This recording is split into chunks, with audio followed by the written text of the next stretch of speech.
Yo, you've probably arm wrestled before, right? Maybe won, maybe lost, doesn't matter. But here's the thing that's gonna blow your mind. Your brain is literally nerfing you, like all the time. You think you're going full strength? Nah bro, you're at like 60 or 80% max. Your brain is out here being like, hold up, let me limit this real quick. And you don't even know it's happening. But why though? Well, buckle up, because we're about to dive into the absolute chaos that is your nervous system. Your brain is basically an overprotective parent. So here's what's going down. Every time you want to flex a muscle, literally any muscle, your brain sends this electrical signal that zooms through your nerves like it's on the highway. But here's the plot twist. The same system that activates your muscles is also the one that's like, okay, calm down there, buddy. Think about it. You grab a glass of water. You don't crush it into a million pieces, right? That's conscious control. But there's another layer. Automatic safeties your body has installed that you can't even override normally. Enter the Golgi tendon organs.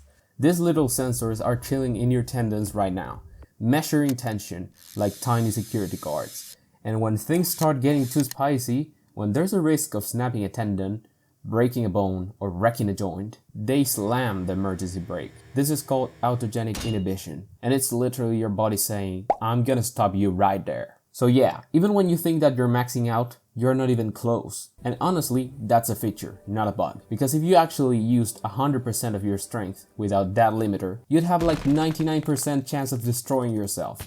Not great odds. But wait, what if the limiter fails? Okay, so here's where it gets wild. Under certain extreme conditions, and I mean extreme, that brake can fail. And when it does, absolute carnage. This happens in life or death situation. Your body dumps adrenaline and noradrenaline into your system, and suddenly everything changes. Your pupils dilate, heart rate goes crazy, pain tolerance shoots through the roof, and that muscular inhibition, gone, deleted, uninstalled. This is when you get those insane stories of people lifting cars of trapped victims or breaking through doors and walls. It's called hysterical strength, and yeah, it's real. It's documented, it's terrifying, and it's proof that your body has been holding back this whole time. Now let's talk about arm wrestling, aka how to break your arm. Alright, theory time sober. Let's get to the juicy part. Arm wrestling, or as doctors call it, that thing that keeps sending people to the ER.